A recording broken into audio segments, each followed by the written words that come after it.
জয়গুরু, জয়গুরু, জয়গুরু। মানুষের সংকল্প ও প্রেরণা কি? মানুষের কোনো কাজ করিবার জন্য প্রেরণা অথবা বাসনা থাকে। যখন নিজের আসক্তি, মমতা এবং আগ্রহ যুক্ত হয় তখন হয় সংকল্প। কাজ করিবার জন্য প্রেরণা বন্ধনকারী হয় না, কিন্তু সংকল্প বন্ধনকারী হয়।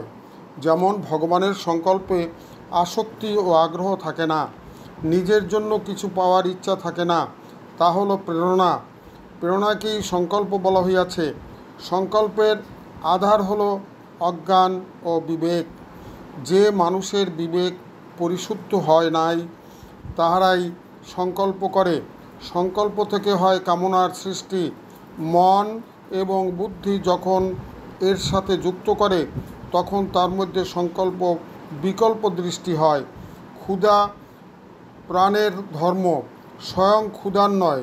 প্রাণের সঙ্গে একাত্মতা বোধের জন্য মনে হয় যে আমার ক্ষুধা পেয়েছে এবং আমি ভোজন করিব, এই রকম সংকল্প হয়ে থাকে। ভোজন প্রাণকে পোষণ করিবার জন্য, স্বয়ংকে পোষণ করিবার জন্য নয়। যদি প্রাণের সঙ্গে তন্ময় একাত্ম ভাব না থাকে, তাহলে প্রেরণ হইবে, সংকল্প হইবে না। একমাত্র মানুষ ভগবানকে পাওয়ার জন্য বা প্রাপ্তির জন্য সংকল্প করাই হলো যথার্থ সংকল্প। জয় রাধে, জয় রাধে, জয় রাধে।